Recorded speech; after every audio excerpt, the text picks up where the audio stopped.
You're tuned in to the Foxboro BeatCast, a podcast for Patriots fans by Patriots fans. And here are your hosts, is Kaleb McKinstry and Ryan Moore. Hello and welcome to the Foxboro BeatCast B-Sides, or as I like to call it, the BeatSides. This is where we cover anything that's not the NFL because, quite frankly, the NFL is quite depressing this year, especially for our Patriots. As you all know, we run the page Foxboro Beat, obviously, covering the Patriots. It's been one of the worst years of my life, but we'll keep it light, bring some optimism and some positivity into the world here. But we'll keep it light. We'll keep it interesting. Nonetheless, sorry, it's the first episode. Getting used to it. We'll get rolling. I'm your host this week, Kaleb and Chesney. Alongside me is my co-host, Ryan Moore, who you all know, love, and well. Wow, and... The marathon start already. Oh, man. It's 10:15 at night, people. Just forgive me. And we add our good friend, Tristin McKinstry, into the mix, into the lineup. We've known Tristin for a little while now, but I will let him introduce himself as opposed to my jackass doing it because I've already screwed up this intro. Tristin, introduce yourself to the people. Tell them what they should know about you. Details on how you got here, how you know me and Ryan, if you want. Just this is your segment to introduce yourself to the world without a camera, which will be changing, I assume, in the near future. Hopefully, yeah. But my name is Tristin McKinstry. I've known Kaleb and Ryan for, close to like 8 years now, I'd assume. At least I think, for me, it's 8 years. Yeah, at least for I've been friends with Tristin for 3. Yeah. So I've known who Ryan is, but we haven't been friends. Me and him used to beef back in the day, but it's all good now. I help out a little bit on Foxboro Beat sometimes, sparingly when on the spot starter, the emergency pitcher. My big thing is I do writing for about sports, NFL, stuff like that. And my main thing is hockey. I'm an associate editor with Clutch Points. That's my big thing. And yeah, that's really about it. Well, you sure brought the passion that I didn't. Ryan, how are you since we last saw each other on, what was it, Wednesday? Fucking amazing. Yeah. I'm gonna be hungover tomorrow morning for the Patriots game. I can't wait. We're not talking about the Patriots. We're not. I'm just saying I'm drinking tonight. I'm having fun. We're getting loose. There's some good vibes. Something the fucking Patriots haven't brought us. Yeah, McCorkle Jones has been banned from the B-Sides already. Yeah. Yeah, we're already banning Bender. Should I take we're down already this picture banning Gronk behind Vanderbilt. me? So. Sorry, Gronk. No Patriots. I don't know if you guys have seen that tweet that's been going viral of Belichick doing the fuck. The walk of shame from the ring cam. Yeah, I have not seen it. I don't go on Twitter, Tristin. Go look up Bender Bill and get back to me. Oh Lord. But that's just a little fucked up if that's like actually him. Like I think it is, but I can't say for sure. But so again, re-entry back into the show here. This show is about some sports, some music, some culture, some movies, some just random interests that we all have. So here's how the structure will go this week. Each host, me, Tristin, or Ryan, has brought a topic to the table. We'll allow said host to present the topic to the group, and we'll discuss it before moving on to the next topic. We have 4 topics, one from me, one from Ryan, one from Tristin, and one group topic. And that being said, I understand that I have put Tristin first. He's going to kick off the show here. So let's just talk about what kind of topic you have for us and what we want to talk about here for the next 15 to 20 minutes. Yeah, so like I said earlier in my intro, my big my focus with the work that I do is with hockey, and that's kind of my background, and that's like probably my favorite sport to watch is hockey, which I know probably not a popular answer, but that's just my thing. And there's one big storyline that I've wanted to talk about for a while now, and I now have the chance to do it, and that's the San Jose Sharks. For a lot of people who aren't hockey inclined, the San Jose Sharks, prior to this past Tuesday, started the season, I believe it was 0-10-1 to begin the season. One of the worst starts in NHL history. They were coming off of two games where they allowed 10 goals each. I think they were outscored 20-3 in those two games. The Vancouver Canucks beat them 10-1, and then the Pittsburgh Penguins beat them 10-2. They did pick up some wins. Yep, 2-11-1 with their next They're- game being on Sunday against Anaheim. Yeah, they're 2-11-1 now. They defeated the Philadelphia Flyers and the Edmonton Oilers, which is something we'll probably talk about a little later on. But this has just been one of the worst calamitous starts in hockey history. To kind of put this into perspective, the San Jose Sharks actually own the record for the most amount of losses in a season. In 1992-93, they lost 73 games total, with 71 in regulation. Dude, those expansion teams in the early 90s were fucking trash. Oh yeah. I want to say Ottawa had a disgustingly terrible year. I'm actually looking at it right now. I'm looking at a page that has the worst winning percentages by NHL regular season standards. That 93 Senators team is fourth all time for the worst winning percentage in NHL history. Right behind that San Jose Sharks team, number two would be the 1931 Philadelphia Quakers.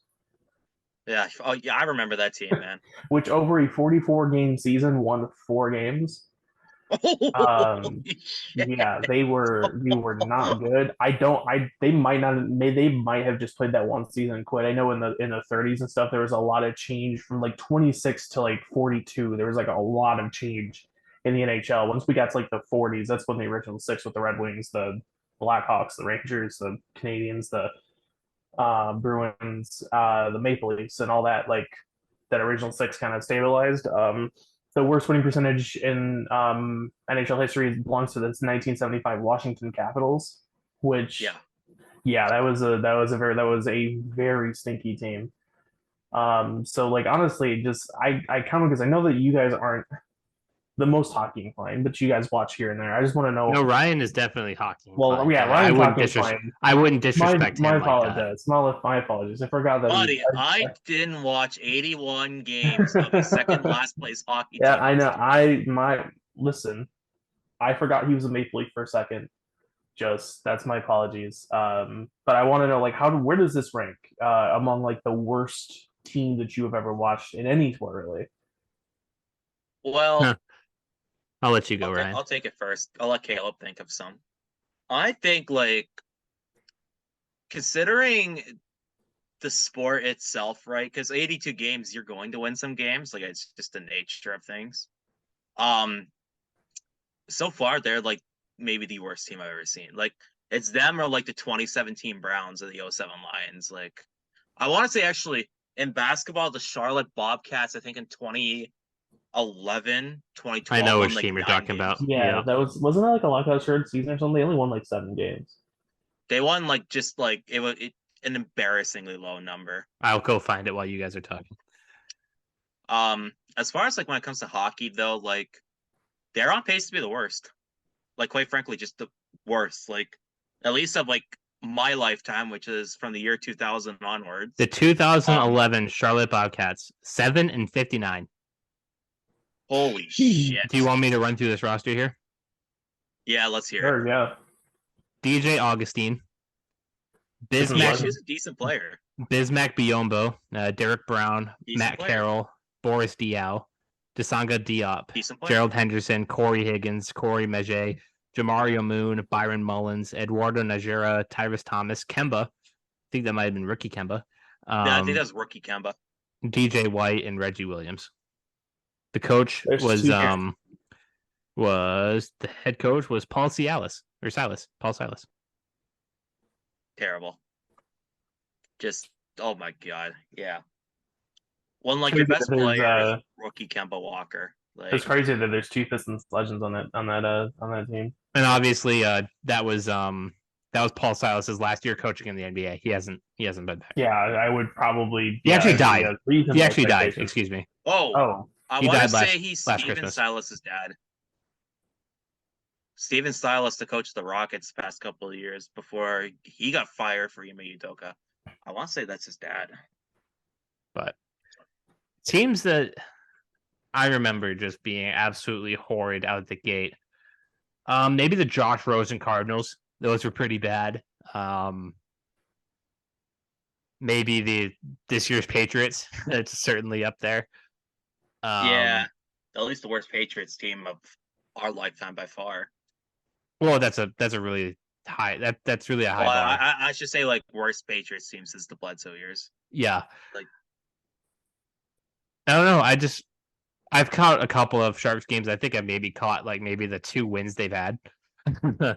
So maybe no, you're there for the one that they gave a 10 versus Pittsburgh. Yeah, that's right. We were watching that one on Discord with a friend of ours. So yeah, like it is remarkable how I know this is very easy for me to say sitting on my bed in the middle of nowhere, the Midwest, but like it is remarkable how a team can have an entire summer to prepare, at least for the Sharks, even more than that, because they were not even close to the Stanley Cup playoffs last year. Have all this time to prepare for the season and come out looking that flat, that apathetic, that careless. Because I think that's the biggest thing with this team. It's not that they're necessarily bad. They have some injuries. They actually lost a defenseman injury after the Flyers game, I think it was. Their best player, Logan Couture, is not on the lineup right now. I think he's hurt. But outside of that, like they're running a you ever see the team in any sport just take a flyer on a guy like, hey, maybe he'll come back in? They have 2 reclamation projects in goal with Kapokakinen and Mackenzie Blackwood right now. To be fair, Blackwood's look pretty good sometimes. Other times he gets lit up like a Christmas tree, but it's just for whatever reason, it's just the team just didn't really seem to care. Honestly, it seemed very like I remember in that Pittsburgh game. Mikael Granlund tried to wrap a Michigan goal. For those that aren't hockey inclined, kind of essentially the idea is to like lift the puck off the ice with your stick and then wrap around under the crossbar. Hey Ryan, could you do a demonstration on camera for us of what a Michigan looks like? I am not trying to do a Michigan. Oh my god. Yeah. I don't even think I could do it. Yeah, but so he tries to do this very highlight reel goal. He gets absolutely destroyed by a Penguins defender. It's almost like a bat, almost like when you're turning your stick to kind of fit into this net behind you. Yeah, but the puck is still on the blade of your stick. Yeah, it's. I mean, if you go into YouTube, very articulate. Go into YouTube and type in Michigan goal, you'll see what I mean. But Mikael Granlund tries this down 7-2 or whatever, 7-1 or whatever it is, and he gets lit up by a Penguins defender, and he skates away and he's laughing about it. He's all smiles. And it's just a really, I don't know what it was, but this something has got to change soon, I think. I mean, they did make a trade or midweek. They acquired defenseman Kaleb Addison for the Minnesota Wild. That's an interesting pickup, and they got him for relatively, like, this is a 23-year-old defenseman, a lot of potential. They got him for like a 2026 5th round pick or something. Like Minnesota sold low. Insane trade. It was an absolutely like huge trade for general manager Mike Grier. Speaking of general manager Mike Grier, he actually did talk to the team before the Flyers game and said that, like, hey, things have to change. Or didn't they still get pantsed? No, they beat the Flyers. They beat the Flyers 2-1, and then they beat the Oilers 3-2. They ended up getting pantsed last night, I believe it was, against the Vegas Golden Knights. 5-0, which thanks to Aiden Hill, I needed that shutout. But yeah, this is just I don't think I've seen again. Listen, like I'm a Lions fan, so football now is going really great for me. But don't want to talk about it. For the longest time, it hasn't gone great for me. It has gone terribly for me. My first memories as a football fan are that 2018 that lost 16 games. Like the first game I can vividly remember is the game against the Packers, last game of the season where they lost that game. They went 0-16. That's my first memory as a football fan. So like I've seen teams that are just genuinely bad, but I don't think I've seen a team that has some skill to win a game or two and just not care to. And I think that's what's really intriguing about this team. Because we can talk all day about the best teams in the league, like the Boston Bruins. Shout out to Kaleb, or the Vegas Who would have Golden thought that after Knights. the exodus of core players that we had this offseason? Yeah, That's because you guys got fucking Matthew Poitras or whatever the fuck his name you is. guys found the No, you don't think that the Milan Lucic signing has really been impactful? Milan Lucic. I've seen James Van Riemsdyk score a couple goals for you, so shout out to James Van Riemsdyk. Yeah, UNH legend. Yeah, if it's up to Kaleb though, his entire team would just be Anders Bjork, Brad Marchand, and like Yeah, Tuukka if it Rask. was up to Caleb, it'd be take Tuukka Rask skating on all four lines. Anders Bjork is first fourth line, all six defensemen. Well, no, I'm sorry, Zdeno Chara is the top pairing, and then it's Anders Bjork. Anders Bjork is a positionless player. You can really just throw him anywhere on the ice. He's just Anders Bjork. So my question with the Sharks, and this is for both of you guys. Ryan, I'll let you answer this first so Tristin can get a break from his vocals. David Quinn, how fast does he get fired? Well, that's a good question. I think it's to the point like if they get pantsed again, like a real pantsing, like the 10 gold pantsing, bye. I'm like, you think the ice is that thin? What? You think the ice is that thin? Yeah, dude. If you're general, like, cause like, listen, the Sharks are a bad hockey team. They were always gonna be a bad hockey team this year. But if your GM has to come and say, "Hey guys, can you act like a fucking serious organization?" That says a lot. Like, and he said, "I'll make changes everywhere." We saw similar things with the Las Vegas Raiders before McDaniels got fired. You saw the owner get into the ear of people, and that's kind of the kiss of death. Tristan, what do you think? I think it's actually incredible because again, this is what I think is so fascinating about hockey. You know what's funny? I googled the San Jose Sharks coach, and the first article that came up was your piece from a couple days ago. 3 coaches on the hot seat early in the season. Yeah. Oh, shout out Google Discover, I guess. But yeah, actually, as a matter of fact, I was gonna bring that up. Not the article itself, but the idea that I kind of went over in that article is that David Quinn is the obvious guy who could be the first coach fired this season, but there are legitimate, serious contenders from teams with legitimate talent that have won games and have looked so much better than this team. Speaking of the Edmonton Oilers, which we'll talk about later, Jay Woodcroft. Oh, I can't wait to talk about that. Jay Woodcroft is their head coach, and we'll talk about them later more in depth. But he is one that could legitimately be on the chopping block, which is something that would have been, for those who follow hockey, would have been insane early in the season. DJ Smith in Ottawa is another one that is like, this is a team that's really good, has a lot of talent. Tim Stutzla, Drake Patterson, Josh Norris is coming back. Chikrin, Sanderson, all these pieces, but they're last in the Atlantic. Last time I checked, which was like last night. I don't know. I don't recall if they played today or not, but it is just really crazy that David Quinn should be the first coach fired. I think. I just don't think it's worked there. Even with these 2 wins, like beating, sure they beat the Philadelphia Flyers team that I think has played better than most would give them credit for, and then they've beaten a Edmonton Oilers team that has like a 75% healthy Connor McDavid, but like that's not enough. Ultimately, I think Brian kind of hits the nail on the head that if they get another 10-something loss or something worse than that, I think David Quinn is probably going to be fired because this is supposed to be a rebuild, but performances like this don't help. This isn't a rebuild. This is just a failure on coaching. Yeah. Like what confidence does that inspire in guys like William Eklund and some of your younger players out there that are supposed to be the building blocks to your future? Mm-hmm. And they're just getting pantsed. Yeah, like at that point, you're better off sending them to the AHL. Yeah, like I actually think that there was a comment I've seen from a lot of Sharks fans of like, when do we just kind of just say to hell with this now and send William Eklund to the Barracuda and let him play with the AHL team? Like, what about I don't think they could do it with guys like Philip Zadina who have like legitimate NHL experience for the expectations he's in the AHL now. But like, could William Eklund go down there? Probably would serve him a lot better. It'd probably serve him a lot better doing that than having to watch Marc-Edouard Vlasic try to defend in the National Hockey League because he can't do it anymore. Yeah, dude, Vlasic is cooked. Yeah. That was once the best defensive defenseman in hockey. Mm-hmm. And now he's a pylon. Better than Chara?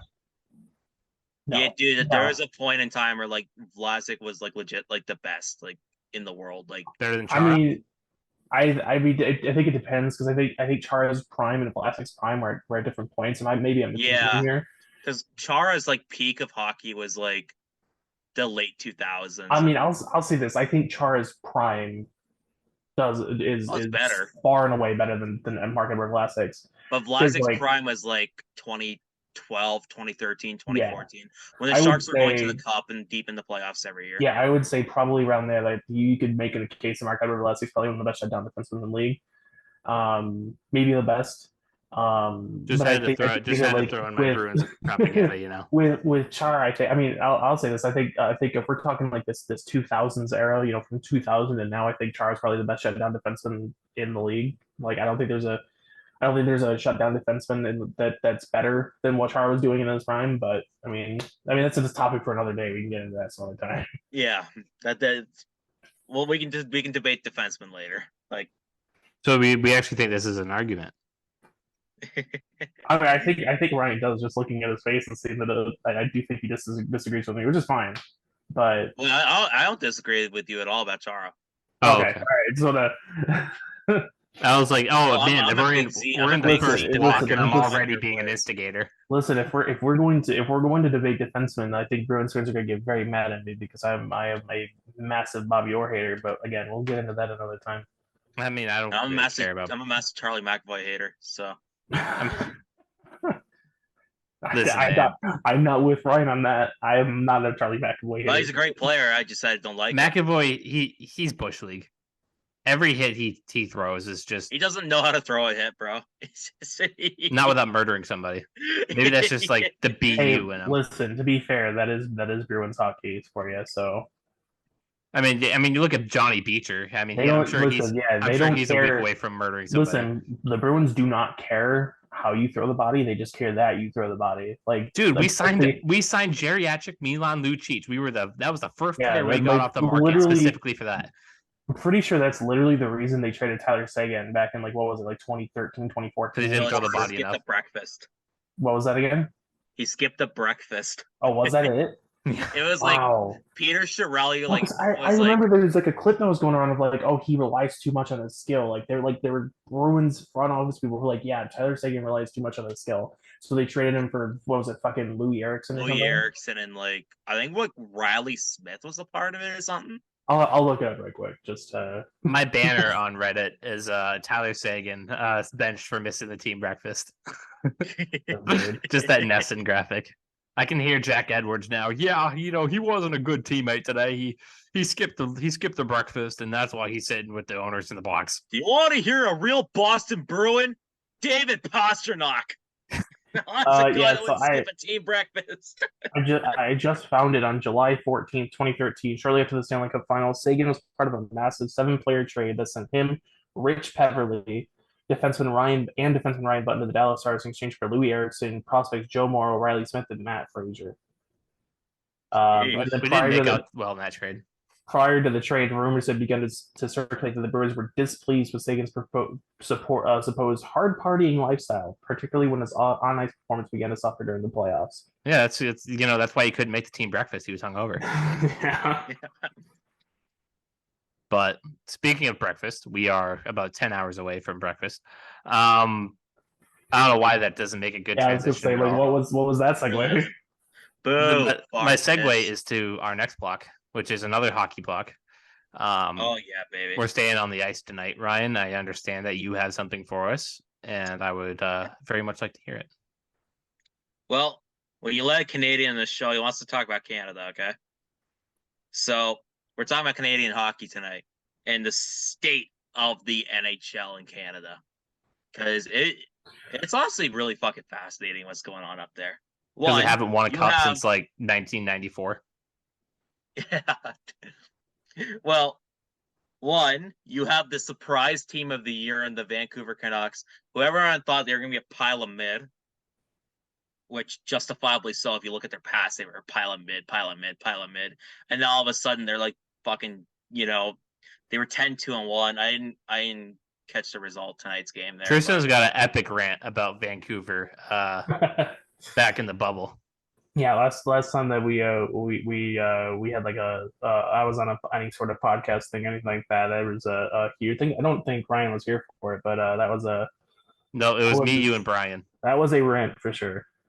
Yeah. Wish I still had it. And then we got fucking Edmonton, who I can't wait to talk about. We'll get to Edmonton in a minute.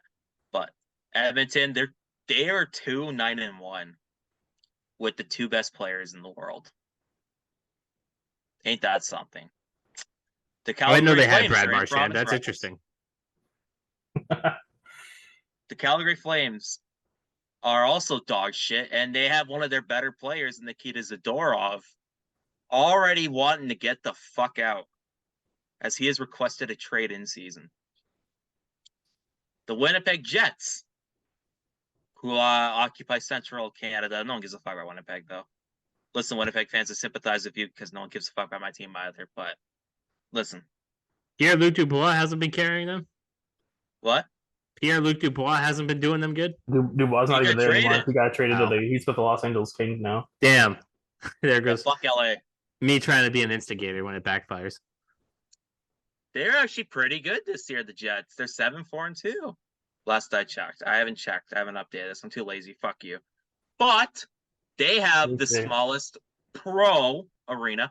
Pro emphasis Arizona. I heard small puh, and I thought that was going in a different direction. Enos. And Winnipeg cannot sell out the smallest pro arena in the NHL. 15,000 people, and they can't even get a full capacity in there. What does that tell you about them? That's it's Florida Panthers bad. Yeah. The Toronto Maple Leafs, a team that everyone loves to make fun of, are off to a Especially me. very mediocre start, quite frankly. Nobody's And, loving that more than me. I listened to a hockey podcast featuring Leafs fans. Called the Steve Dangle is big Podcast. enough that you can talk about him. Yeah, Steve Dangle's. Yeah, Steve Dangle's not some obscure YouTuber. Like us mentioning Steve Dangle is like a fruit fly fighting. I don't know, fucking Thanos. Like, Yeah. like we don't need to be shy. We're coming about for you, Steve Dangle. Dangle. Yeah, no, I listened to the Steve Dangle podcast. They're a Toronto-centric podcast.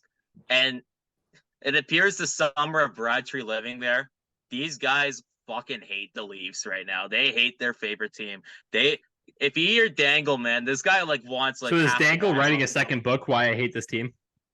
Yeah, he's Oh, literally honestly, got a book called This honestly, Team is like, Ruining My Life. yeah, he's got a book called like "This Team's Ruining My Life," and that was the dark days when they were playing, like when they had like Kadri and Phil Kessel and all Losing that. to the Bruins at Game uh, 7 habitually. Maple Leafs legend Nick Antropov and all that. Fuck, Leafs legend Vesa Toskala. Yep. And then we have honestly the most chaotic start to any professional organization in North America right now. The Ottawa Senators. Should have been So get sold to this. Ryan Reynolds. One, they're really bad after a summer of very high expectations. Two, one of their key young players in Shane Pinto got suspended 41 games for violations of gambling. And they were docked a first-round pick because their general manager forgot to disclose trade protections in a trade. Ah, So the new owner came in and said, "You're fired." What looked like a summer of optimism in Ottawa has quickly become a fucking tire fire. And last but not least, we have Montreal. They're French. just beat the Bruins tonight, 3-2 in overtime. They did, I yeah. saw that. Well, they beat the Team Red is Wings. honestly, I'll say beating the Bruins. They're not that great at hockey. And it looks like the development of their first overall pick last year in 2022, Uri Slafkovsky, has been a disaster as he's put up, I believe, 2 points in 13 games or something like that. He's been a bust so far. That's I don't bad. want to say a bust, actually, it's a little unfair to him, but a massive disappointment. That's rough. That's rough.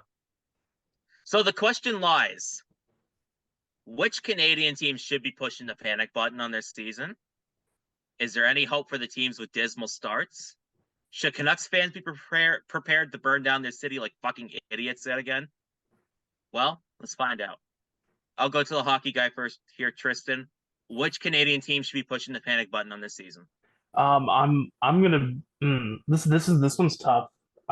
because I think that there are a couple different answers we can go with this. The Edmonton Oilers are I think they have so much talent on that team that they should be bouncing back just fine. Kaleb mentioned it earlier. They have the two best players in hockey. I know there's like a huge contingent of hockey Twitter that are getting really weird about Leon Draisaitl. He's the second best player in hockey. You can cry about that all you want. I don't give a fuck what your analytics Leon say. Leon Draisaitl averaged like well over a point a game with a fucked up ankle. Yeah, Like he could not move, and he still averaged like I think he had like 7 points in like 5 he games. has like Draisaitl probably has like a good 7 to 10 years left in his career. He's already the greatest German player of all time in my mind. So I mean, if he's gonna be a legend by the time it's all over. I think again they have too much talent. They'll be fine. The Canadians, I think they'll just come back down to earth. There's no real panic there. It's like they weren't expecting to be great, so it is what it is. Winnipeg is an interesting case, but I feel like if they're hitting the panic button, it's more of their off ice stuff with the attendance and stuff than their on ice product. Because Cole Perfetti has been really good to start the season.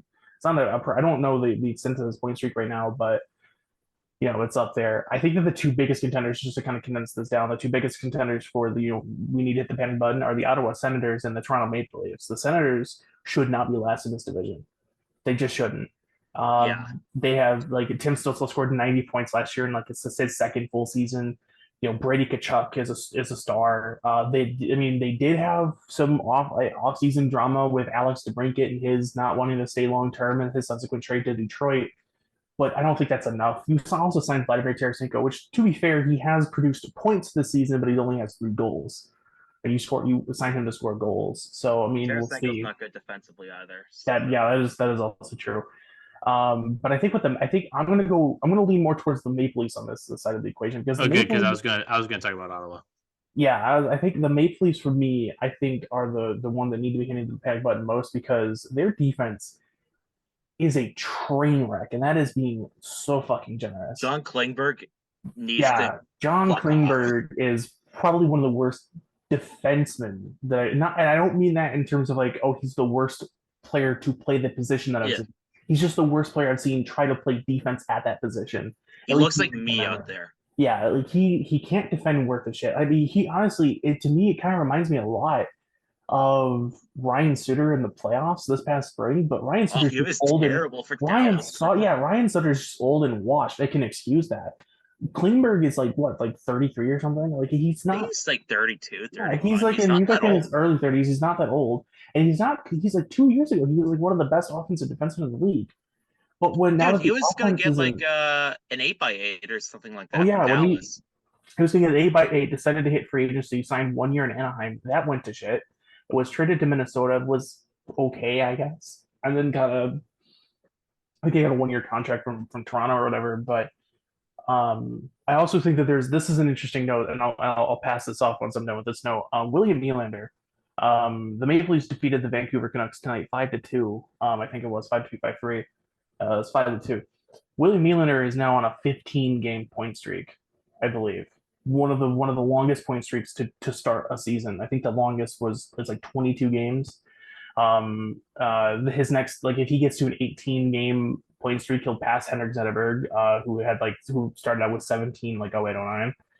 William Nylander is also a free agent this summer, I believe. They were trying to get him to take a hometown discount or something like that because he did it the last contract. He was already asking for like 10 million or something like that. He continues this pace, he's gonna get 12.5, 13 million from somebody, especially with the cap jumping up. Oh boy. I saw an interesting destination for Nylander floated today from John Buccigross of ESPN. Chicago. Yeah, no, I don't think Chicago does that. I don't know. I don't think Chicago is good enough in the standings, and if they are right now, I don't think that's sustainable. That's jumping guys to play with Bedard. They do need to get guys to play with Bedard, but they also need to have like more of a foundation outside of Bedard in place. Lucas Reichel, from what I can tell, is not working out so far. So I just Kevin Korchinski, their young defensemen have done really well. Alex Vlasic is probably their best defenseman right now, and Kevin Korchinski has done okay. He's a rookie, so it is what it is. He dominated in the WHL last year though, so I expect him to kind of turn things around. But overall, to condense this down, and I'll pass it off. the Maple Leafs are probably the team that should be hitting the panic button. Sheldon Keefe's another one that's like a dark horse. I think if this stretch continues, it could be the first coach fired. But with like their defense just an absolute nightmare. 40-year-old Mark Giordano is like out here showing the most. One of the players showing the most fight. Like he actually dropped the gloves tonight. You know, signings like Max Domi and Tyler Bertuzzi aren't producing like the biggest results. You might be priced out of Nylander. Like something's got to change. Have you heard Dangle talk about like Tyler Bertuzzi? I haven't. I know that they hates Bertuzzi. Yeah, I know a lot of Maple Leafs. I know a lot of Maple Leafs Twitter aren't very happy. But like I said, I'll pass this off. Who was more mad? Leafs fans with Bertuzzi right now, or Bruins fans when we let him walk? Oh, I think Leafs fans right now, dude. Leafs fans like genuinely despise the guy. I think Leafs fans because I think a lot of Bruins fans expected Bertuzzi to walk. No, I think we were completely blindsided. Really? Well, as fans, I think the Bruins insider sources knew what they were doing. I don't think they had any intention of bringing back Bertuzzi at the number that his agent wanted. To be fair, though, I think it was also his free agency was really weird because I think he hit the market this past summer looking for a multi-year deal, but with the cap not going up that much, he just couldn't get it.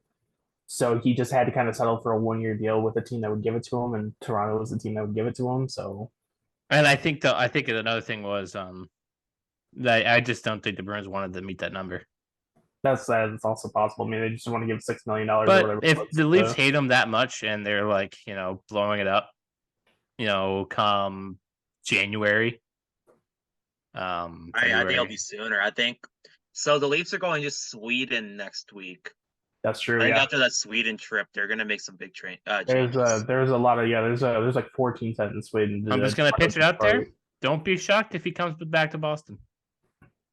Don't be shocked if you see a rare Toronto-Boston trade. Tyler Bertuzzi, you are a San Jose Shark. Yep, that'd be something. Welcome to the Shark Tank. I'll keep my take short on Ottawa because it really revolves around one thing. I've been hearing all this stuff about this new owner they have that's just been absolutely whining and complaining that he never should have bought this thing. It's a travesty. This, that, and the third. Can you guys confirm that was a real tweet that I saw that like this guy really hates it? Yeah, I think you misconstrued that. To kind of briefly go over this, what he was talking about was this was in the wake of the docking of the first round pick for the process of the 2022 trade in March, where the Senators the Golden Knights tried to trade Evgeny Dadonov to the Anaheim Ducks, but couldn't do it because there was a no trade protection in Dadonov's contract that gave him the right to veto a trade to Anaheim. But Pierre Dorian, the general manager of the Sharks at the time, or not the Sharks, the Senators at the time, did not relay that information to the Vegas Golden Knights or the NHL when the Senators traded Dadonov to the Golden Knights in the offseason in 2021. So what Michael Andlauer, the new owner of the Ottawa Senators, was saying is because the quote that was going around was "Why I inherited this is beyond me." That was more why I inherited this punishment because all of this happened under the Melnyk ownership. It had nothing to do with Andlauer. Oh well, there goes my. He also like there was something he said he knew that there was an investigation into there was an investigation into that whole thing with the Dadonov trade going on, but he was told by the NHL that it was going to be the penalty was going to be a non-issue. And then there's a quote he was like, "I don't know about you guys, but a first rounder is not a non-issue to me." And then there was also something he said in that same press conference was about the Shane Pinto thing. He had no idea that there was a Shane Pinto investigation going on, from what I could tell. So he was talking about the issues that he inherited, not the team itself. Yeah, he was talking about like the punishments that he inherited and all that. Yeah. But I still think this team would be a lot better if they just gave it to Ryan Reynolds. I do. Just look at the changes he's made with Wrexham. Nobody knew who he would have had to have gotten a huge, because like I think he paid like £2 million for Wrexham, which is you have to consider like the difference between a top. No, but he was with the ownership group and they were and they were pretty much step for Well, step until the end. the thing with that I remember reading was that they wanted there's the Senators are going to be moving to their stadium, so they're going to be moving to a new stadium at some point. There's a lot of talk about moving to LeBreton Flats, which is I think somewhere downtown Ottawa. Maybe Ryan can confirm that. I'm not sure, but Yeah, it's like to like LeBreton Flats in downtown Ottawa. yeah. So there's a lot of talk about building a new arena down there, and Ryan Reynolds and his ownership group wanted an exclusive window, either with the NHL or with like project developers in LeBreton Flats to like negotiate they wanted like a 30-day exclusive window to negotiate a deal to build this new arena, and the NHL said no. That's bullshit. Yeah. That's dumb. That's dumb. Anyway, Yeah, Ryan Reynolds, they should have just gave it to him. so the question should be asked then: is there any hope for any of the teams with dismal starts? Yeah, Because- I think Or I think yeah, I'll let Caleb go I with think this one. Toronto's got enough talent to really turn it around. I mean, they got a lot of players there. I They think need they some turnover. need to get though. right. They need to get right. I think the Jets, like you said, they've been kind of a pleasant surprise. Yeah, it's they an can off ice thing for Winnipeg more so. I they figured can I'd note it. they can clean up those issues. Vancouver, they said that they're a bucket of mid. Well, the mid can go up, the mid can go down. As far as Montreal, I mean, they're still a really young team. We'll see what kind of happens with that.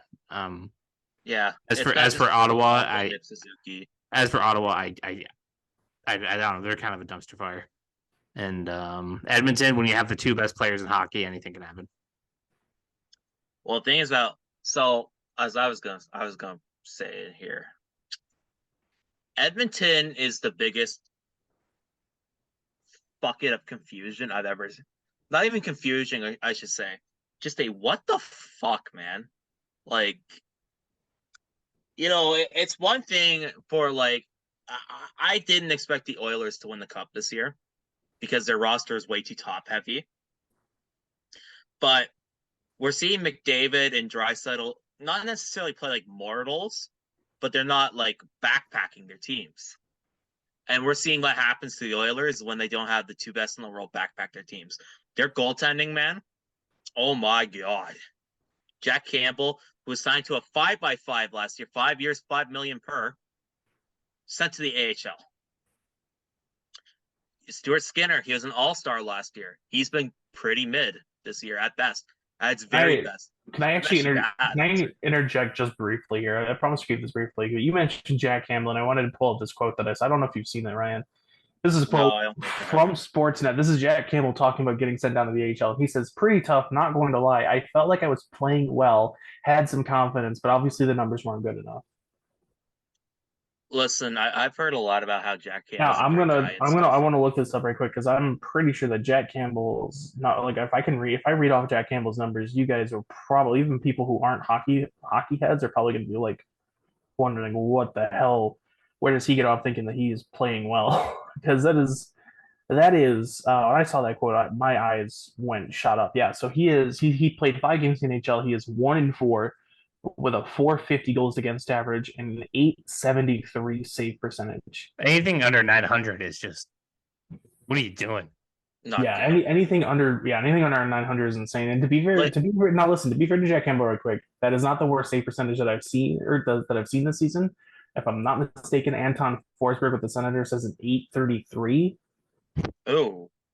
I will double check that because I don't want to speak ill of him if I'm wrong. I'll say this right now. Sure. Goals against on average for goalies is a bit of a team stat. Yeah, that's why I like to lean more towards save percentage. I will say this: 4 goals a game can't fucking happen. Yeah, I've never seen a goals against average that high, 450, since like the in a big enough sample size. It's not like one game. Yeah. To say yes. And through 5 games, Anton Forsberg has an 833 save percentage. Whoa. Just it is one of the worst save percentages I think I've ever seen. Oh my God. Yeah. That's abysmal. Thankfully he's a backup, but so the question lies with Edmonton, man, is your team, and this is where I kind of, because I do think they're going to get better, but they're gonna if they make the playoffs again, it'll be the same bullshit because their team sucks outside McDavid and Draisaitl. McDavid will get healthy again. He's playing like a mortal right now, but it's not really like he came back, got a little rushed from an injury. Draisaitl, he's been like fine, but like if you're Leon Draisaitl, you need to be a world beater. He hasn't necessarily been that this year. The rest of their team, man, they need to make sweeping changes basically everywhere. Like they need a goalie, most importantly. They need defensemen that don't suck. The Darnell Nurse contract, which I think we'll have a segment for this later on, like this year, or like maybe next week or next couple weeks.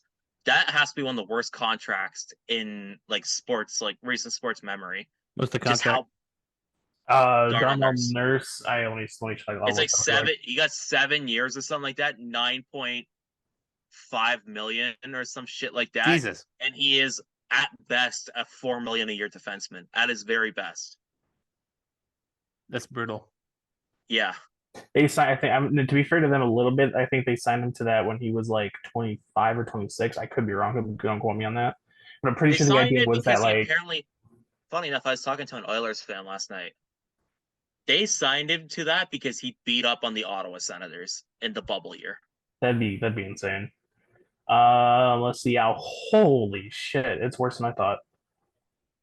Yeah. Okay. So in August 2021, the Edmonton Oilers signed Darnell Nurse to an 8-year, $74 million contract with an annual average value of $9.25 million.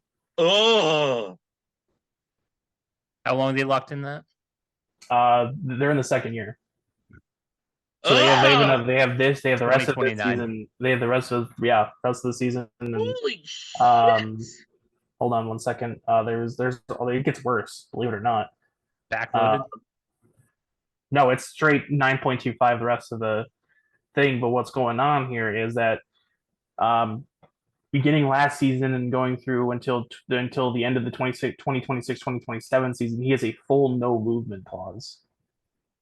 So like Lucic on the Flames, which essentially a full new movement means that like they can't move him at all. They can't wait. They can't even wait. What's with the Oilers and giving out bad contracts like that? Their general manager is Kenny Holland. That's what's going on. And this isn't 2000. This isn't 2002 Hall of Fame Red Wings Kenny Holland that we're talking about. This is 2023 giving Justin Allocator. What was the Lucic deal? Give him a 1-year deal. It's not. It was like Lucic's deal was like 6. You mean the? Okay, hold on. I'm on Cap Friendly, so I gotta be point blank.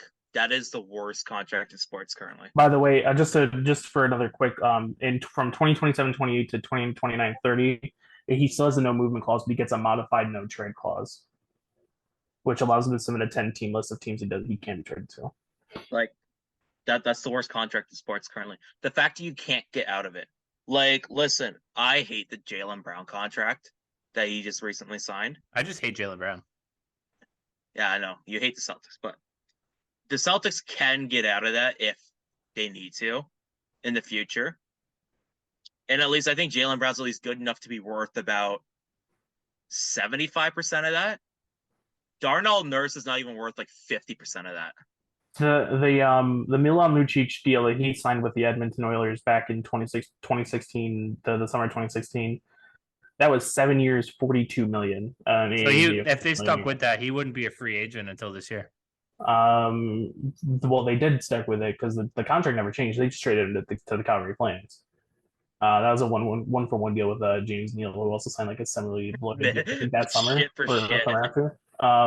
He also, to be fair, now I think Brian's going to get a kick out of this. The same GM that signed him to his contracts in Boston, Peter Chiarelli, is the same one that signed him. Same one that signed him to that big 7-year deal with the Oilers. That one also had a long no movement clause from 2016 to 2017 to 2020 to 2021. But on the last 2 years, he had a modified no trade as well. Well, while we're on the topic of Peter Chiarelli, real quick.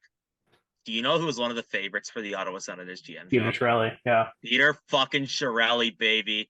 Peter Chiarelli, stamp of approval. Let's fucking go. Bring him back. As long as he's not GMing my team, I need it. Non-hockey fans and casuals like Kaleb will have no idea why this is so fucking funny to Ryan and I. But you're right. Peter Chiarelli is dog shit. Like, that's all I got to say. Like, he is one of the worst general managers I've ever seen in my lifetime. Just so So he's bad. like Bill O'Brien. Dude, he's worse than Bill O'Brien. Yeah.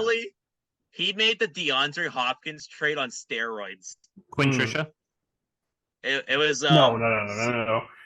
So, because the issue with Quintrisha was they just tried to like copy like somebody. You know what? Here's one. This might be a bit of an overkill, but I'll go with it anyway because I fucking hate both of them. I would say that Peter Chiarelli might be like the modern version of Matt Millen because I don't think Peter Chiarelli Oh, knew what the fuck he was doing.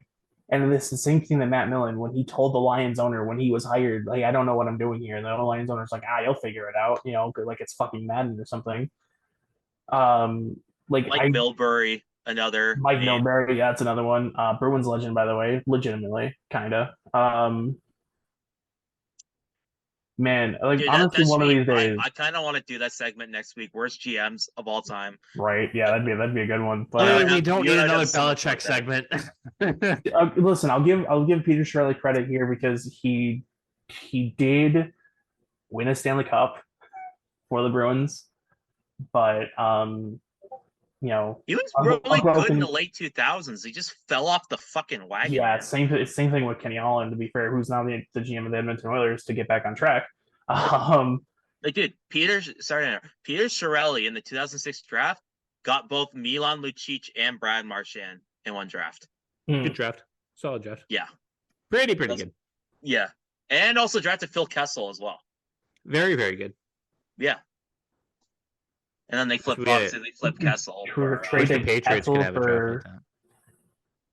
God, who did you trade Kessel to Toronto? You traded Kessel for the pick that became Tyler Dougie Seguin, Hamilton? Dougie Hamilton. Yeah, okay, yep. Mm-hmm. That's holy shit, that's a placing, Jesus Christ. And then Boston traded both of them away. Yeah, Boston traded both of them away, yeah. Listen, man, you gotta fit into the boys club if you want to make it here. Yeah, so that's your hockey talk. I'm sure we'll be having more of that as the segments go on. But now we're going to be talking about something even more ridiculous. Something that some people wouldn't even consider a sport. We are talking about the World Wrestling Federation, formerly known as the WWE here. Okay. So this has been sitting on my heart for a little while. Tristin knows just how heavy this has been sitting on my shoulders here. Let's discuss sports entertainment for a second.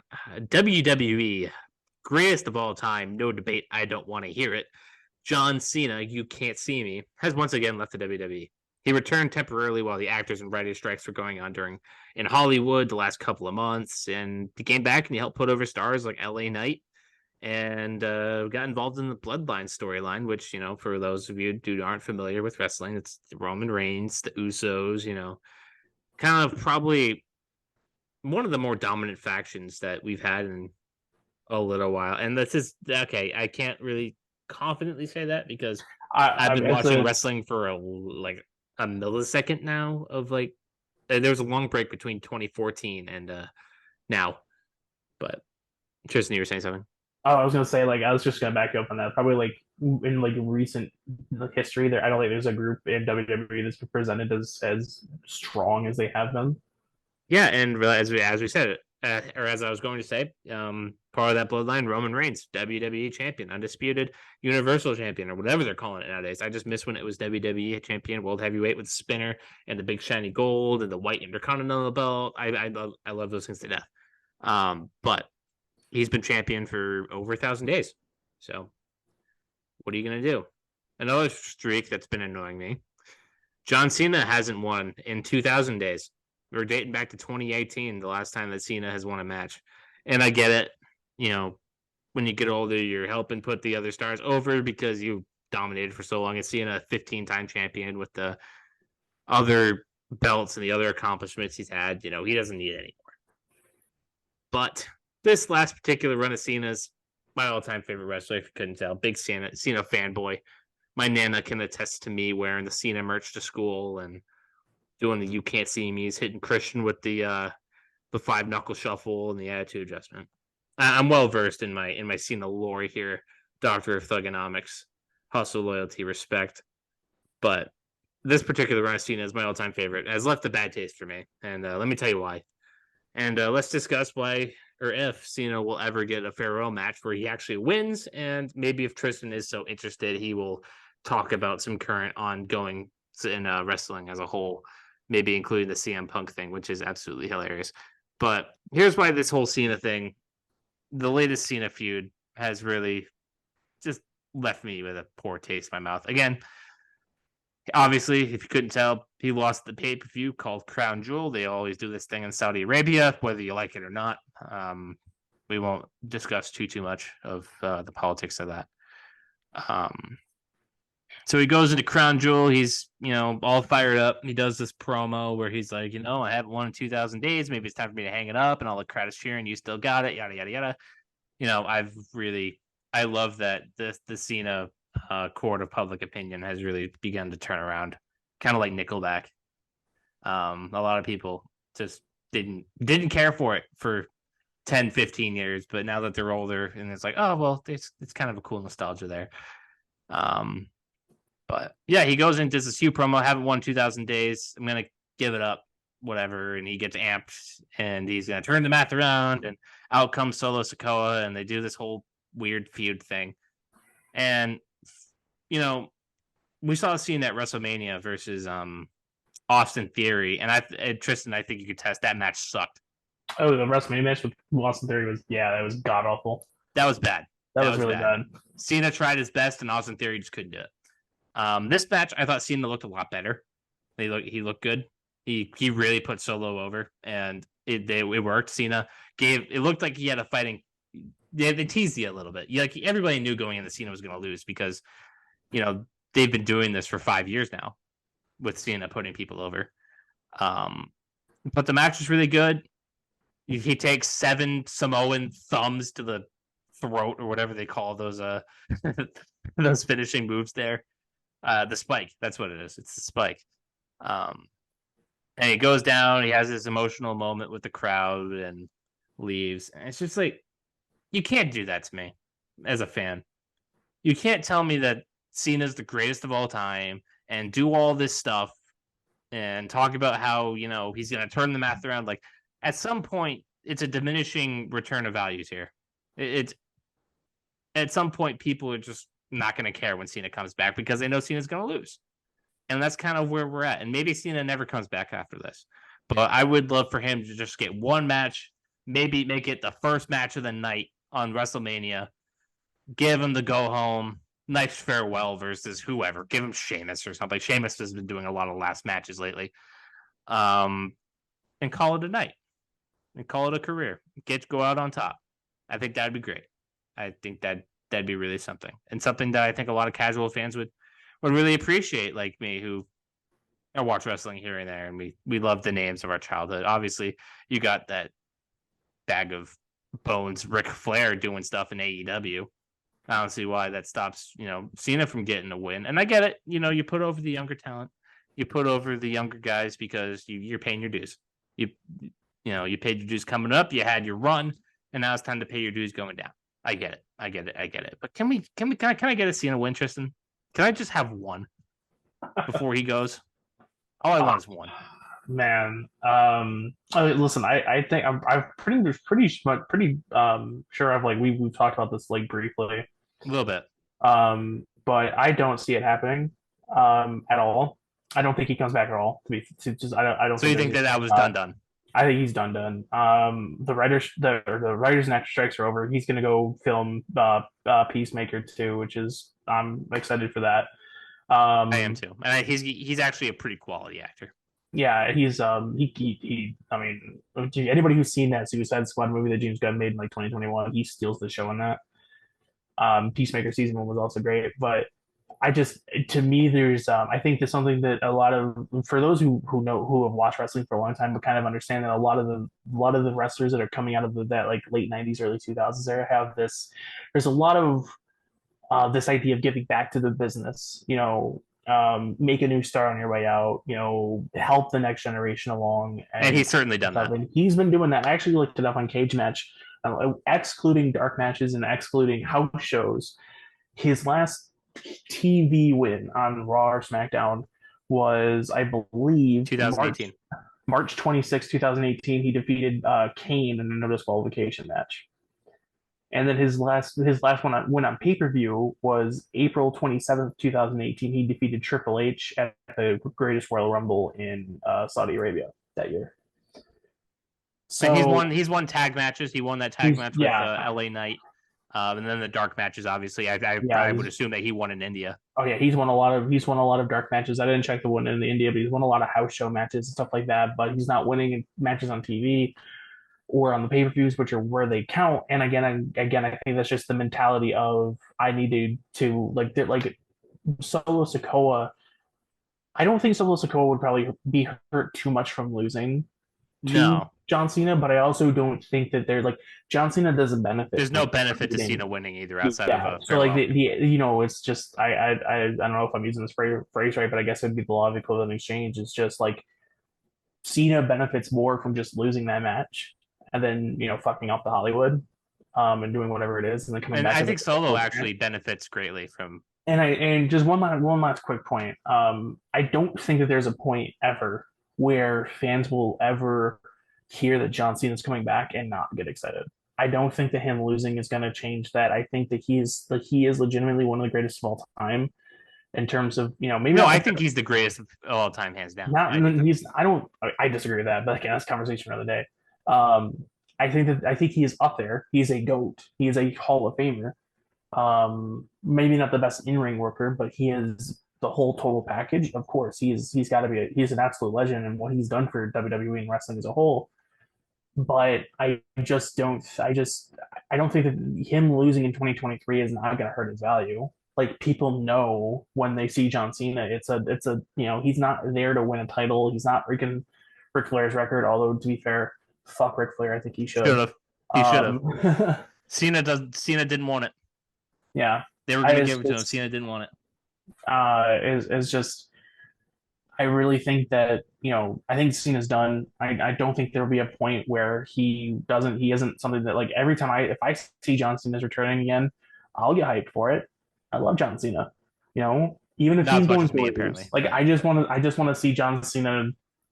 I just want to see John Cena in the ring. I love John Cena a lot. Just because I don't think he's the absolute GOAT doesn't mean I don't have a lot of love for him. No, I'm just saying that I don't think he loves me as much as I do. Probably no. To be fair, probably not. But yeah, no, I had the fucking John Cena pajamas, man. Man, when I first got into wrestling, man, I think like the first big storyline that I remember in wrestling was like I got in like the latter half of the Embrace the Hate storyline with Kane, and then he went right into the shit with John Laurinaitis. Oh, so we got in around the same time. Yeah, I came in Raw 1000. That was probably I got in like a couple of months, maybe a year before. Yeah, I got in Cena's worst year. That happens to me a lot. I start my interest in something, and it's just the worst year of my favorite. Like NASCAR this year, my favorite driver, Alex Bowman. One of the best drivers to start the year. Like the first 6, 7, 8, 9, 10 races, he is just racking up top 10, top 5s, looking like a career year for him. Breaks his back, misses 4 weeks. And it's just not the same. Did he race in that one race that we watched in Canada? Can you say that again for the people? Oh, sorry. Sorry. I was like, we went to Kaleb and I went to Canada for earlier this Easter year. We watched we sat in the Airbnb watching like on his laptop watching. Yeah, Bristol Dirt. Race. Bristol Dirt. Did he race in that one or no? No, he broke his back the week before. Oh, that's right. Okay. Yikes. And I was really sad about it. But yeah, and he broke his back. And he missed the playoffs. He wasn't very good. He says his car didn't have speed. And this is probably because he's driving around this stock car that you and I or Ryan couldn't fit in.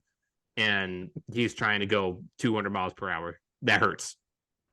That hurts a lot. The Patriots with the Foxboro BeatCast. This is like the worst year that me and Ryan could have chose to start, which by the way was Ryan's idea. Of course. As I'm really great at making decisions. But the Bruins, the first year I watched them, they went to the Stanley Cup. So I guess it's not all bad. How did that end though? Wait, what? Funny. Yeah. Hilarious. It was fun watching that game. I loved that game 7. But listen, I think I don't know. Maybe it's just the nostalgic in me. I think I'd get really pumped for a Cena farewell match where he wins. I understand the allure to it. I think that helps not, a lot more than it hurts. Yeah, I'm not. As long as you're not like burying like say LA Knight loses to Cena at WrestleMania. It would never happen. But the first card of like WrestleMania, right? There's like the pre-show match. Even if we want to dwindle it down that little, like if Cena beat LA Knight, that'd be bad.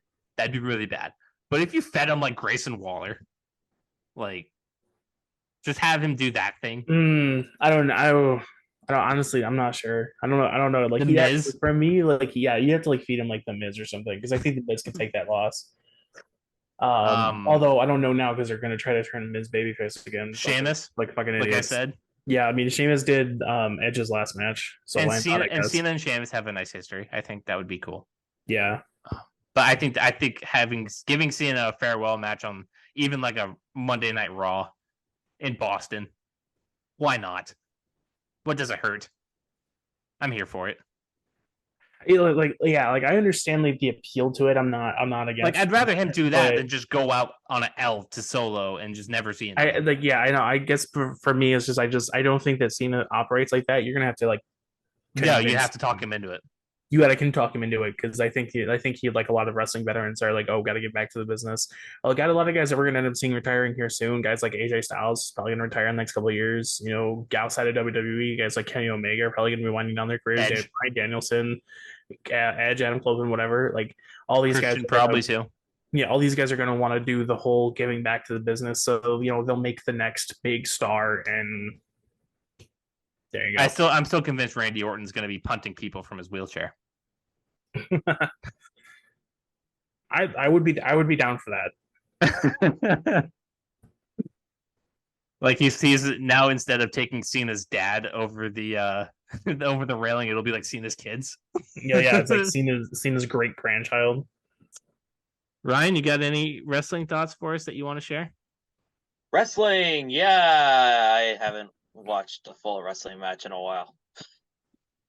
I think honestly, the only to be fair to Ryan, I think the only time that I've and any questions or opinions you want from me and Tristin as resident fans. I know you pitched something in the group chat, and we got a little bit of time.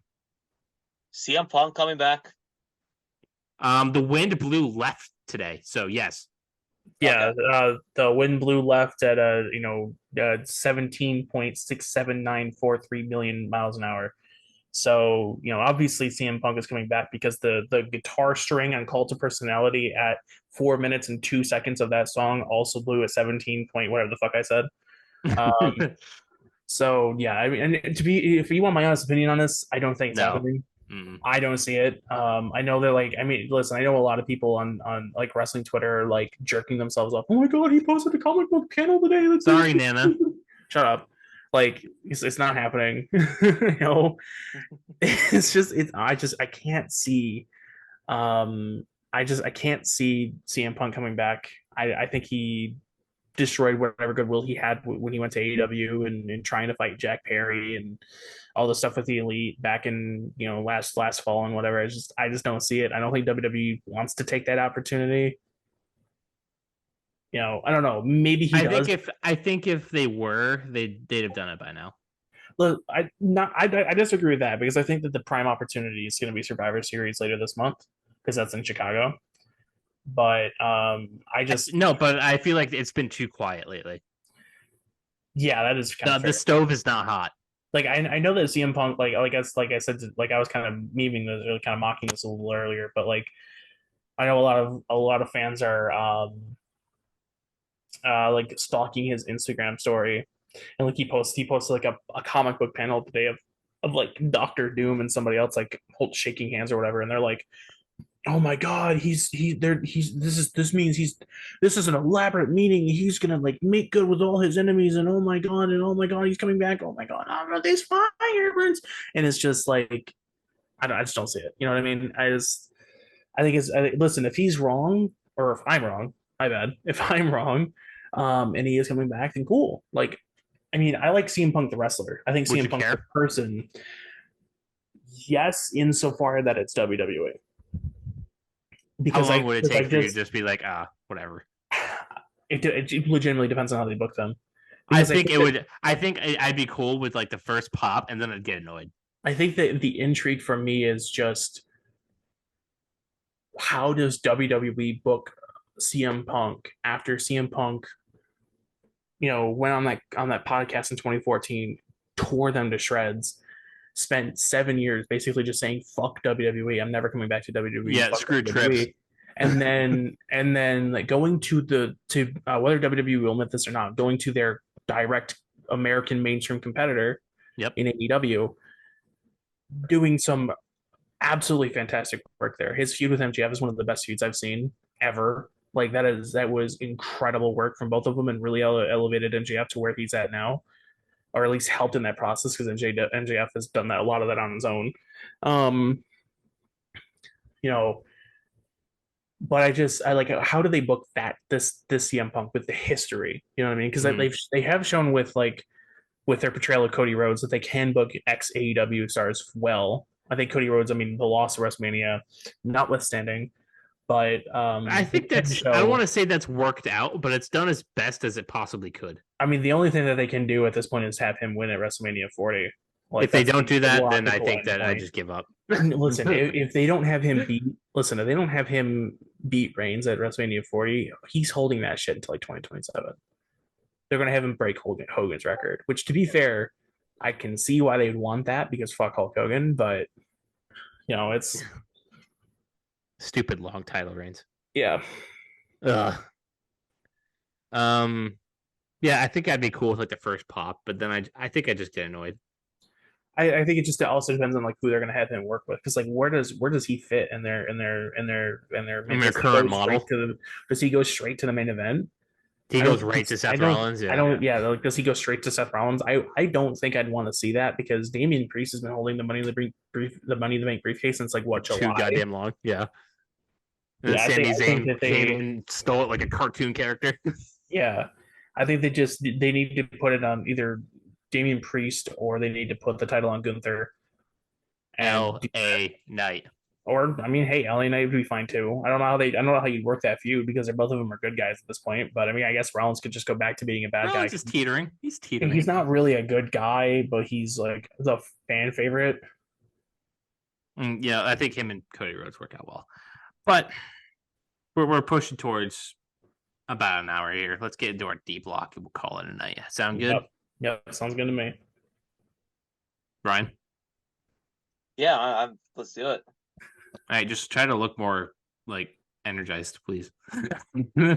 Sorry, I don't have shit to offer about wrestling, because like, quite frankly, I haven't watched it in years. I used to love it when I was a kid. I was fucking obsessed with it, like 2010, 2011, 2012. Who's your favorite? Quit it cold turkey. Funny enough, it was CM Punk. Yeah, I love Chris Jericho too. Edging Christian. Oh, Jericho has an ace brawl. I know Jericho. Holy fuck.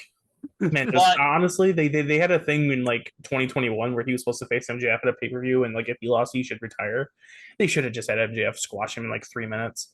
It would have saved so much time. It would have saved Eddie Kingston's momentum. It would have saved Adam Cole's early momentum when he came back from his injury. Like, oh my god. I'll say this right now about Chris Jericho. Learning about him makes me not like the guy. When I was a kid, though, and listening to his mic work and shit, he was fucking incredible. I won't lie. As a Canadian, I thought you'd be a big fan of Edge and Christian. I said Edge and Christian. Oh, okay. I was gonna say, don't listen to Pride of Orangeville, Ontario. They grew up near me, so. You know, the last time I listened to Talk Is Jericho is when he had Nickelback on. Honestly, like outside of the episode that he just did with Edge after Edge debuted in AEW, I think that the last Talk Is Jericho episode I listened to was either the one he did with the late great Mr. Brody Lee, or the one he did with John Moxley. I used to listen to the podcast when I was a kid. I had an iPod Nano, and I would throw it on the Nano. Yeah. I will say this: if you ask me, my favorite wrestler of all time is Kurt motherfucking Angle. Kurt Angle. Kurt Angle, baby. I fucking love Kurt Angle. Man, he was really underappreciated in his time. He's both the best like actual wrestler ever, and like honestly some of the best like mic work ever. Like, he's funny. Oh, Just he's one of the hilarious. most entertaining people in wrestling history, 100%. Like that is, it's actually insane. And he unironically might be like one of the greatest wrestlers of all time. Like just like not even like because I don't even really mean the in work stuff Yeah. because like I mean he was obviously incredible in the ring, but like he is like good in the staged that undies shirtless Macho Man wrestling, and then he was also good in the get-go Roman wrestling with the singlets that's what I and meant. Like all he's the quite holds and shit. literally the best ever. Like probably the best ever that like stepped into WWE and Yeah, shit. well, Like you know what they say? He won a gold medal with a broken freaking neck. So I mean, hey, You know what, that's the ultimate Ryan? on When him you get back into performance. WWE, you need to check out my boy Chad Gable. If you really like oh Kurt yeah, Angle, yeah. If you like Kurt Angle, you'll love fucking Chad Gable, dude. Holy shit, All right. Wait, former Minnesota what brand wrestling. is he on? He's on SmackDown or Raw? Raw. I think. Raw, I think he's in the Yeah, Raw. Intercontinental title race. I guess in the winter and shit when there's no Monday Night Football, I can check it out. I even skip Monday Night Football these days. But Oh, dude, yeah, I probably should watch Monday Night Football this week. but we got our group selected short segment. This will run about 5 minutes shorter than usual, but not that I'm keeping track. As Ryan wrote here, so poetically, things change, people change. We had a conversation today trying to figure out what the hell we're going to fit this D block with. We found it. How has our music tastes changed from when we were a teenager, call it 15, 16, to now with all in our mid to early 20s? Tristan, I will let you run with it because yours is definitely going to be the most cringeworthy. It's gonna be the most cringeworthy, but I also feel like I want you to just be like, leave out no but detail. listen, Like, oh just yeah, no, share it hold all. on, I'm going to get into it. Don't get me wrong, but I want to preface this by saying that it's going to be the most cringeworthy, 100%. But I also think it might be the most drastic because when I was like 15 or 16, it was like all about I was an old head, dude. I swear to God. I Mm-hmm. was We all were. lyrical spiritual miracle. Oh my God, like We all had a little bit of a phase like that. this mumble crap. Yours But lasted a lot mine longer was than a me, lot Ryan's. longer. Yeah, these two bullied me out of it, so thank you. But yeah, Anytime. so there was like I would listen to like Hobson and like Eminem, and I would listen to I'm trying to think of like other like I listen to a lot of underground artists, like self-titled Apathy, all these other things who are still fine. Like though I wouldn't really say those were like spiritual lyrical miracle, more But you wouldn't like recommend them to me or Ryan. I would no. I would recommend them to somebody who genuinely appreciates like 90s like early 2000s rap and just kind of misses that but isn't like overly hatred it doesn't like overly hate what's going on today. I feel like that if you have like a genuine appreciation for hip hop Oh, from like the 90s and stuff like that, I think that like self-titled Apathy, like those types of the Army of the Pharaohs, Demigods, all that kind of stuff like that, like that's the type of music that'd be like some artists you would enjoy. That's I kind of like where it 90s hip was. hop. Yeah, like not like I can still enjoy 90s hip hop. Like I'm I not love a saying Trap that, Called but Quest. yeah. Them Wu-Tang Clan, all that kind of stuff. Like I can still enjoy that. But I think when I went to college in the fall of 2019, honestly, really like 2018, I started getting away from underground hip hop and like Hobson. Well, I was still kind of with Hobson and all that, and like Eminem and all that. But I could clown you out of Hobson. I'm sorry, buddy. I started to get into YouTube rap, which was like a bunch of like, which is really just like it's really just cringe now that I look back on it because it was like there wasn't really much of a difference. You No, either a lot of had YouTube rap is kind of you like either had, and I don't mean, by the way, I don't mean like Logan Paul or anything like that. I don't mean like a large YouTuber that also rapped. I mean like people who did YouTube and their primary focus was like, I'm gonna do like a reaction video here, but like the main focus of this channel is that I'm a rapper and this is the music that I put out. So I would listen to artists like Screwface John, Crypt, Quadeca, uh, 6 Seconds. Although I don't really know if he was necessarily a YouTube rapper, that might be a bit, maybe a bit. I don't want to say slanderous, but maybe a bit disrespectful to the god. But guys like artists like that, and I know Crypt did like these YouTube ciphers in like 2019 ish, where he would get together like a bunch of hold on a second, I need to get a drink of water. Yeah. Somebody keep talking. Oh. Sorry, A little I don't bit know dead what it air was. here. Okay, I'm here. But so like I would get into there was like these YouTube ciphers that Crypt would do in like 2018, 2019, where it was like um there was other artists on there where it was like I'm trying to remember some of these names. Dax was on there for a minute. He was on one or two of them. Mac Lethal was on there.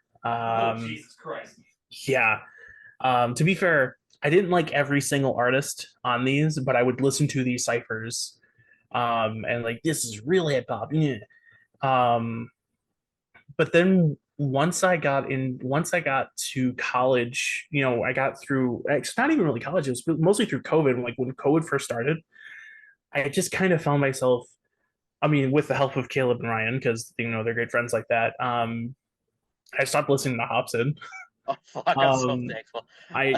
I mean, like I think the last Hobson song I listened to, like I checked out one Hobson song last year because like I thought he was hacked, honestly, because the way that he titled the music video, and I don't know what the hell he was going for, but it just sounded so. I'm like, yeah, no. And I've gotten into like at first I got into a lot more like mainstream music. I got into Polo G a lot. I really like Polo G. I think Kaleb and I listened to the one song that Drake dropped. Was the one with Lil Durk. I don't remember the title of the title of the song off the top of my head. Laugh now, cry later. Yeah, I think that was it. Laugh Now, Cry Later. Surprised you can hear me from all the way over here. So we listened. Like I was getting into Drake. I think he had was it Darkling Memo, like Darkling Memo tape. I think it was. Yeah, it's dark. During 2020, it's Dark Lane demo Yeah, I tapes. got into that a lot. I got into it was Lil Durk a little bit. Um, I got into Lil Baby a lot as well. So kind of got into like mainstream hip hop a lot, and I kind of was kind of like I've talked to some people that have had like the similar like mumble crap phase, and like there's like a huge thing that there's a huge similarity that I found where it's like, oh, um there's like this moment of like, oh, maybe there's something to this quote unquote mumble stuff or whatever when you listen to it. And I like that's kind of like where I was getting to. It's like, oh, maybe this music isn't as bad. But then I would also I would go back to the YouTube stuff and I just wouldn't find it like appealing anymore. I also found out a lot of them were kind of shitty people. So that kind of made it easier to stop supporting them. Um That's just YouTube in general. yeah. Yeah. But I think recently, around like 2021, early 2022, I started getting into a lot more melodic music. A lot of it was still like it still had like the elements of like hip hop, but it was more there was more vocalization. The production was a lot more atmospheric, and it was less about like rippity rapping and all this kind of stuff, but it was more just like this is like an enjoyable song. It's still saying something, like it's still kind of like I'm still like getting something out of the song and still understand like there's like something being said here, but like this all song just also sounds fucking really cool. And then like right now, I think that my music taste where I'm sitting here, I'm turning I turn 24 next year. I listened to I got into like a lot of like weird, distorted, glitchy, chaotic, like art pop, hyper pop, folktronic stuff, which is like kind of going back to like an underground music thing, but I think it's a lot less cringe. I'm on a sugar crash. I'm gonna fucking crash. No, I think it's a lot less cringeworthy because I feel like a lot of hyper pop and a lot of these artists that I listen to don't try to like shit on like mainstream music where like the whole point of like a lot of the artists I used to listen to was like, well, like I like Hobson had like a song where he dissed like Lil Wayne and Rick Ross and Drake and all these guys. Kanye. Yeah. And it was just I think that like I still listen because his music has evolved. Like the only person out of the YouTube music era that I still listen to is Quadeca because his music has just evolved so much. The album that he put out last year, I Didn't Mean to Haunt You, is one of the best projects I've ever heard. It's a concept album. It's not like this whole like braggadocious type of thing. I mean he can still do that type of music and still sounds fine, but like I don't know. I know if I've been rambling, so I'll stop here in a second. But my music has gone from this like lyrical, spiritual to like I don't know. If like Things the that production- Republicans think sound like good rap. yeah, if the production doesn't have like this really weird, chaotic, glitchy energy to it, then I don't know if I can really get into it that much. Okay, so when you mean like hyper pop, like give us like an artist, like artists. One that I'm still checking this guy out. Can you name one that Um, we know? Is the question. I probably not because I don't think hyper. Who made Sugar Crash? That's a good song. Um, I'm okay Like, with do Sugar you know who Crash. Pink What's up with Pantheress that? is? Like I've that I've type. heard of them, but I don't think I've listened. That's to not them. a him, it's a her. Oh, I haven't listened to her, but I've heard of them. I haven't listened to them. But like the one, like I know that a lot of people were going. Like I know a lot of people were talking a lot of great things about. I think it's like 100 Gex is like one artist that in this space that's gotten a lot of noise. One that's been recommended to me a lot. I don't know how to pronounce their like stage name. I think it's supposed to be Eric Doa. I think that's how you pronounce it. Somebody you won't know. But that was somebody that's been recommended to me, and I've kind of liked a lot of their music as well. Like there's one song that they released last year that I've had on repeat the last couple of days. Um, but yeah, it's a lot of like I still listen to mainstream music. Don't get me wrong. Like Caleb's got me into Nickelback a little bit. G-Eazy, G-Eazy too. Yeah. I'm my still boy. Gerald, if you're listening, you're not listening, but like Gerald, we need that album, please. You're talking about that subreddit. You're right. But yeah, I know I've rambled. This segment's probably longer than it was intended to be, but that's kind of the gist of this. All right, Ryan. I'm the host, so I'm going last. So go for Oh, it. okay.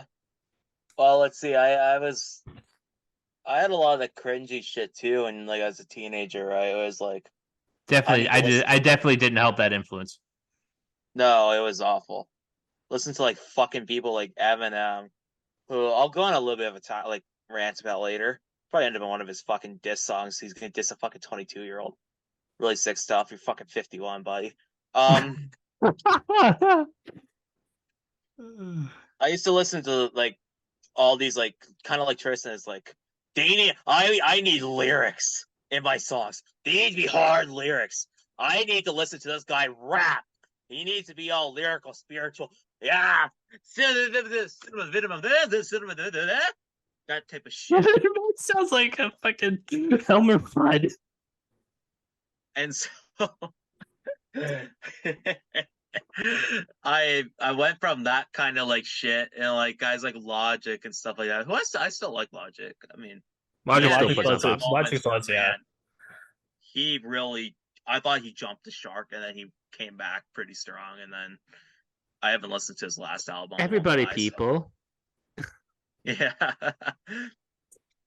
But yeah, it used to be that cringy shit. Now it's all fucking like I listen to one of my favorite artists is like a fucking guy I used to shit on all the time in Drake.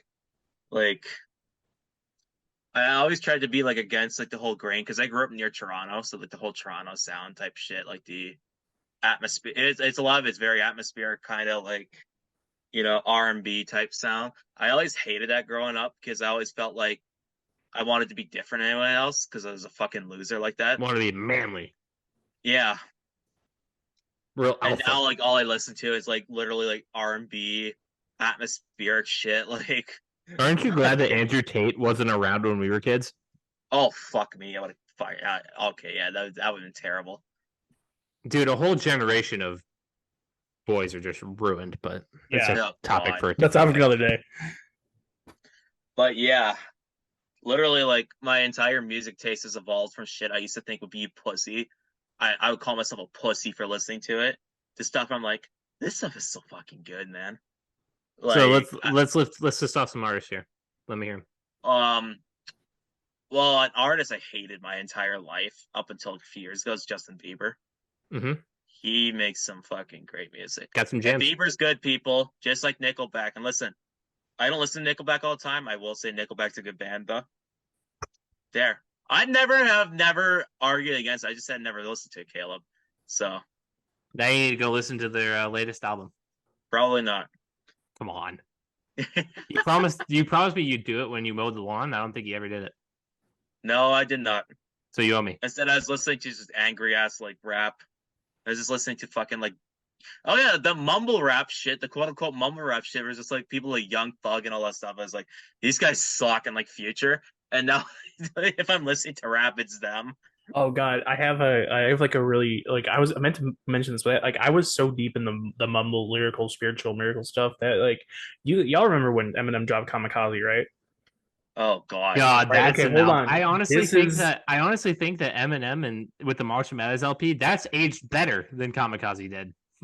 oh yeah, the Mario 100%. Like I listen, I know that the content on Marshall Mathers LP is dark, Bad, but but I it's mean, just so yeah, cringe. It's but It's like so cringe. in terms of like sonically and lyrically, it's a lot better than Kamikaze. But overall, the point I'm trying to make is that like when that dropped like 2018. like a couple days before I had to go to varsity football practice. I was like an assistant coach, team manager, whatever.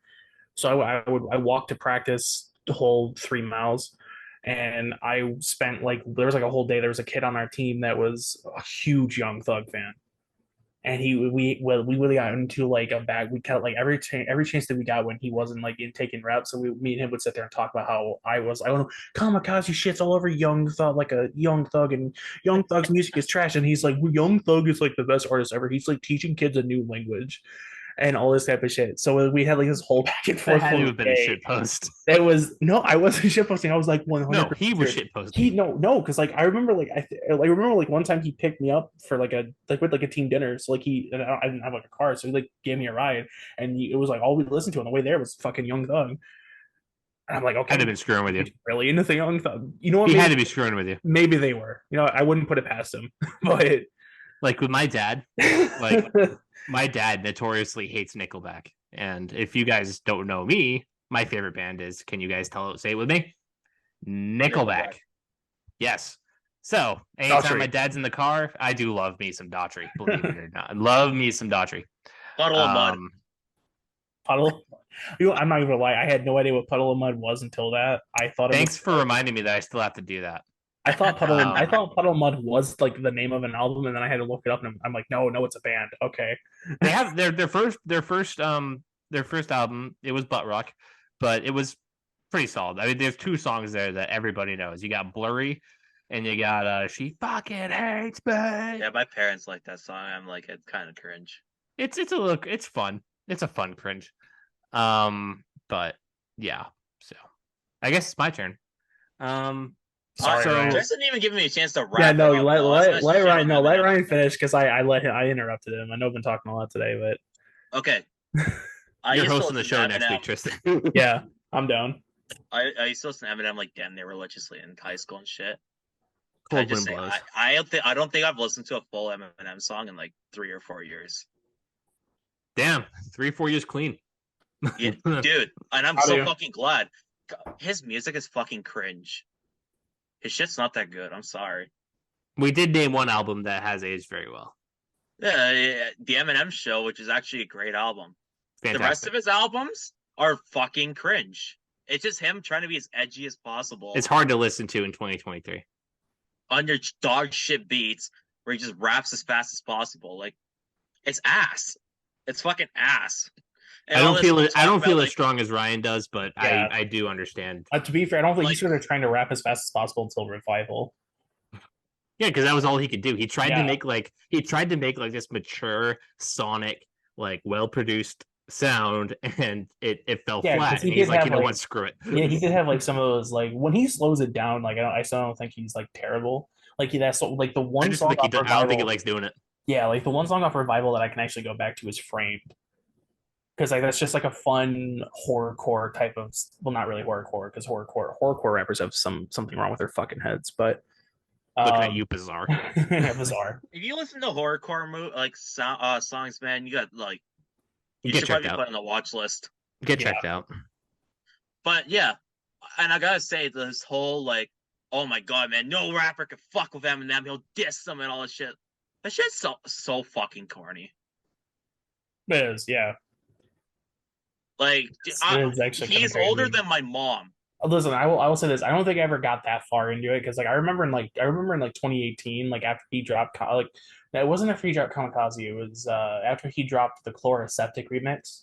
Ooh. when he was like responding to Joe Budden. I was like in YouTube comments being like, everybody was like, "Oh, Eminem would fuck Joe Budden up." I'm like, no, he wouldn't. He I'm like, can't fight. Joe Budden could fuck. I'm like Joe Budden could watch him on a track and in an actual fight. Like Eminem's like 5'2". Like, Dude, Eminem is a fucking 50-year-old that still like makes like diss tracks and shit like that. yeah, At what point do you grow up? yeah. Grow up. He did like there was like a whole like interlude or like skit he did on there dissing a YouTube album review critic or whatever. Probably Fantano. I know it wasn't Fantano. It was I think it was Sean C. I don't know if My you guys know head who that canon's is, funnier when but it's like I know when it's melon. that is absolutely funny. But I think it's Sean C because like in the skit he's like, this motherfucker lives in Detroit. I'm gonna pull up to his house. It's just like, come on, you can't be 50 years old, you know, telling Grow you to up. run up on other people's houses because they didn't like your fucking dumbass album. Anyway, How Ryan, the sorry. fuck were you once one of the most popular rappers in the world if you can't handle criticism? He's still one of the most popular rappers in the world. Oh yeah, amongst fucking like Monster Energy drinking fucking white kids. Yeah, that's like half the demographic. That is true, yeah. Good lord. What, Anyway, Everyone Ryan. sucks. That's my take. I guess it's my turn. So this is probably one of the, maybe not the most radical, but I think I dive into a little bit of everything. I've always dabbled in a little bit of everything. So I obviously had my cringe phase like everybody else on this podcast did. It was honestly, I might have helped with their cringe phases, especially Ryan. Tristin, he was probably already there, but Yeah. yeah. So the M&Ms of the world, I think I was always a little more open to Kanye, Jay-Z, 90s crap that my dad liked, Dr. Dre, all those guys. Very, very much At least be a big bit fan. of a fucking old head too, I should point out. Like Yeah, I listened to like we were hip hop purists, is what we were. Mm-hmm. It was very rough. But I'd say probably 2016, 2017, when I first heard Kanye's "The Life of Pablo," that definitely changed my perspective a lot on music that wasn't rap, which is cool. Since I was a kid, and you guys are focused on rap, so I'm just gonna screw the rap thing.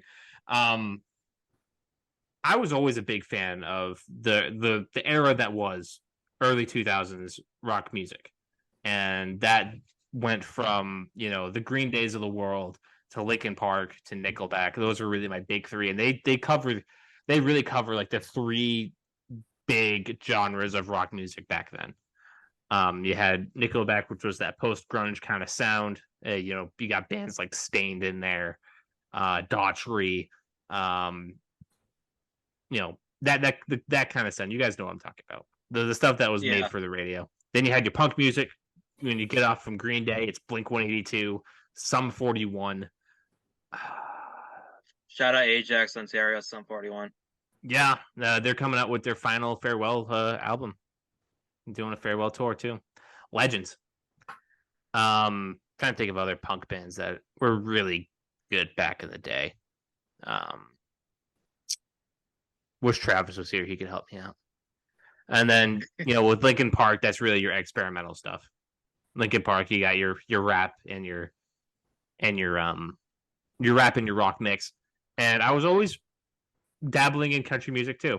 I kind of stopped in high school because I thought it was cringe, and my mom would just have the country radio blasting from the way to drop me off at my dad's house and back. But Brad Paisley was always somebody that I loved. Luke Bryan is amazing to this day, still amazing. And it wasn't until this year that I really discovered that I really like country music with Luke Combs, Morgan Wallen. I know they're not the most popular. Morgan Wallen probably isn't the most popular figure in this podcast casting right now, but he's got some jams. Jelly Roll, I'll fantastic. be honest. I love me some Jelly Roll. I just realized that Jelly Roll is considered a new artist, but when I was like listening to YouTube rap, I heard like some of them like mention him back in like 2019. Yeah, no, he was definitely in that underground rap scene. So like he's been around, but it's just like I guess he's just broken in the mainstream. Good for him. I've never listened to any of his songs, but dude, you need to go check it out. You need to go check out Jelly Roll. I'll be completely honest when I say this. I fucking hate country music, and you could never get me into it. So that's like the one. You said the same thing about the pussy rap. So listen, my take Well, on You go ahead, The Ryan. thing is I grew up in the fucking city. I live in the city. I live in the suburbs. I ain't a fucking hick. I'm sorry. Most due respect to people who listen to country music. That's your thing. So you're saying I'm a hick?